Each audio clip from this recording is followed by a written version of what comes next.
Olá, espectadores! Eu sou o Luca, estamos no canal Esporulando na Cozinha e hoje nós vamos aprender a como preparar a parede celular das suas bactérias gram-positivas e gram-negativas e também a como identificar elas. Vem comigo!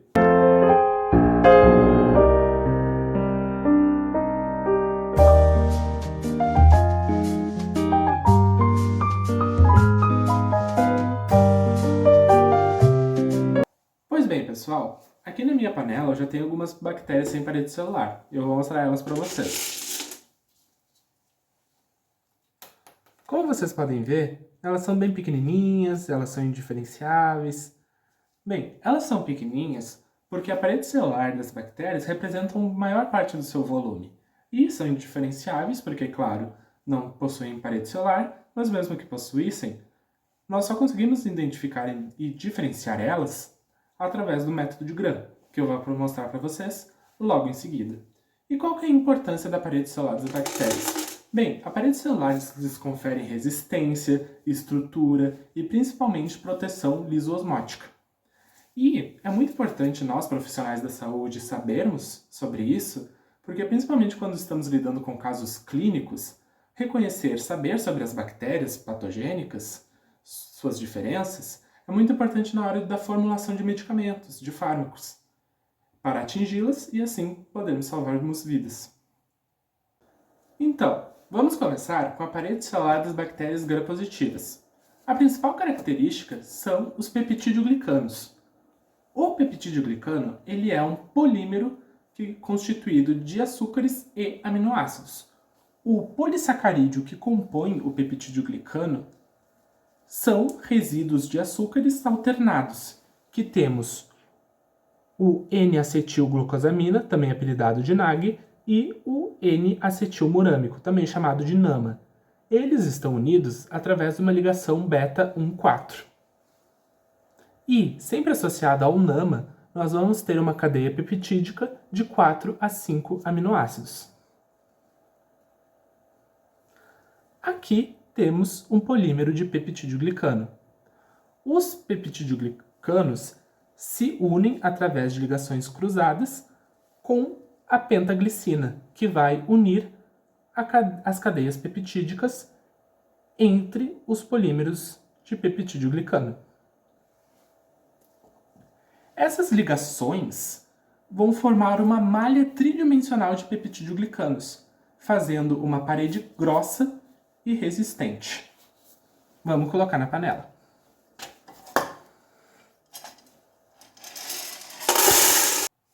E também, outro ingrediente muito importante para as bactérias gram-positivas são os ácidos teicoicos. Os ácidos teicoicos são polímeros fosforados de glicerol ou ribitol. Esses polímeros eles são grandes e eles estão ligados covalentemente à camada de peptidoglicano, atravessando ela. E eles têm carga negativa, lhe conferindo algumas competências como o transporte de cálcio para dentro e para fora da célula, lhe dando flexibilidade, concentração de íons metálicos no ambiente e também pode permitir às bactérias gram-positivas adesão ao tecido epitelial, como a nossa garganta. Então, vamos colocar na panela. Agora, pessoal, nós vamos para a parede celular das bactérias gram-negativas, que são um pouquinho mais complexas. Começando que a parede celular das gram-negativas é uma membrana externa, uma bicamada fosfolipídica. Portanto, temos os nossos fosfolipídios, com a cabeça hidrofílica e as caudas hidrofóbicas. Temos também os lipopolissacarídeos, também chamados de LPS. Eles são moléculas endotoxinas bacterianas. Na ponta, eles têm sacarídeos variáveis. Esses sacarídeos variáveis são capazes de enganar o sistema imune dos nossos corpos. Também temos lipoproteínas. Uma lipoproteína muito interessante é a lipoproteína de Brown.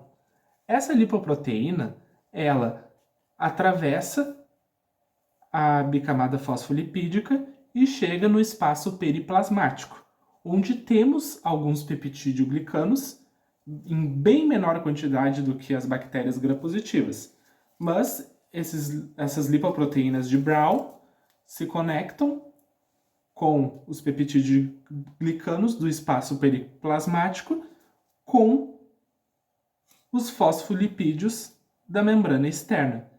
Essa ligação confere uma integridade estrutural. Nós também temos as porinas.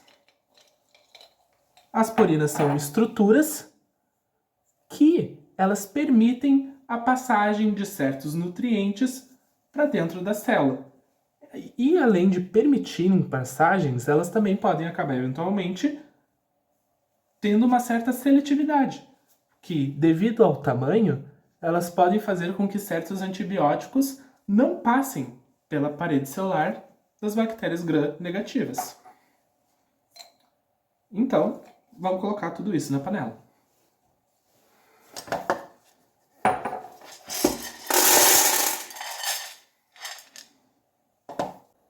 Assim, as bactérias gram-negativas possuem o espaço periplasmático, que fica abaixo da membrana externa e acima da membrana celular das bactérias. Nesse espaço periplasmático, nós temos os peptídeo-glicanos, que são em bem menor escala do que as gram-positivas têm. Mas os peptídeo-glicanos das gram-negativas também possuem, igualmente, resíduos de açúcares e aminoácidos. Mas uma diferença importante é que as ligações entre os polímeros não requer uma pentaglacina, como a gente tinha visto nas gram-positivas. Os polímeros de peptídeo-glicano nas gram-negativas se ligam através das próprias cadeias peptídicas. No espaço periplasmático, além dos peptídeo-glicanos, temos algumas enzimas e proteínas de transporte. Agora, pessoal, com todos os ingredientes para as paredes celulares das gram-positivas e gram-negativas, vou colocar algumas enzimas transpeptidases que são importantes para grudar, unir os peptídeo-glicanos. E agora, vou mexer tudo isso que a gente colocou na panela. Bem, pessoal, agora, com todos os ingredientes colocados, as nossas bactérias, uma vez com parede celular, cresceram. Olha só. Mas, como foi colocado no início do programa, não conseguimos diferenciar elas, porque precisamos do método de Gram. Vamos lá. O método de coloração de Gram foi criado em 1884 pelo médico dinamarquês Christian Gram. E como ele funciona? Bem, ele começa com o corante primário chamado cristal violeta. Vamos colocar o cristal violeta nas nossas bactérias.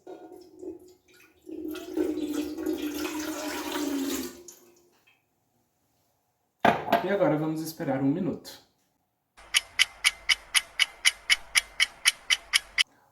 1 minuto do cristal violeta, nós vamos colocar agora o fixador Lugol.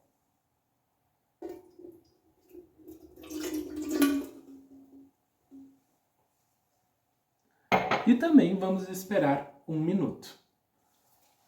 O Lugol é um mordente, ou seja, vai permitir com que o cristal violeta, que é um corante primário, forme o complexo cristal violeta iodo, que todas as bactérias vão absorver. Agora, após a formação do complexo cristal violeta iodo, devido à exposição ao corante primário cristal violeta e à exposição ao fixador Lugol, agora nós vamos usar o solvente orgânico álcool acetona. Esse solvente ele vai atuar dissolvendo a parte lipídica da membrana externa das bactérias gram-negativas, fazendo com que o corante seja removido.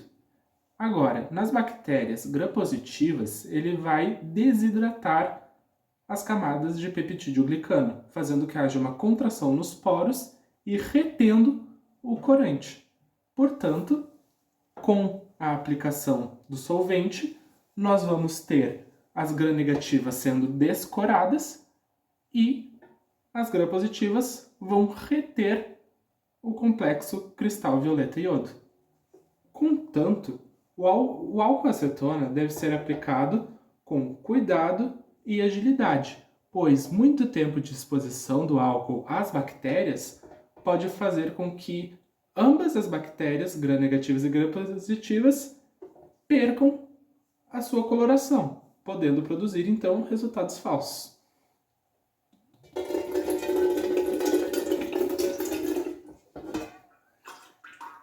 Por fim, agora nós vamos utilizar, por último, o corante secundário, a safranina. Um corante rosado, avermelhado, que, uma vez aplicado, vai colorir as bactérias gram-negativas, que foram descoradas, e agora vamos corar elas novamente. Porque as bactérias gram-positivas foram as que reteram o corante primário.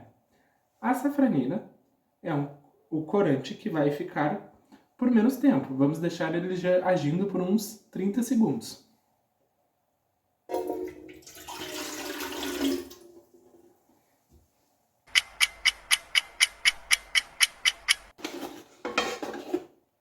Gente, eu não quero falar nada, mas esse molho de gram ficou sensacional. Vou mostrar o resultado para vocês. Agora, finalmente, com a nossa receita de parede celular e com o molho de gram para identificação, nós conseguimos produzir bactérias gram-negativas com a coloração que ficou do corante secundário, a safranina, e as bactérias gram-positivas que ficaram com a coloração primária do corante primário, o complexo cristal violeta iodo.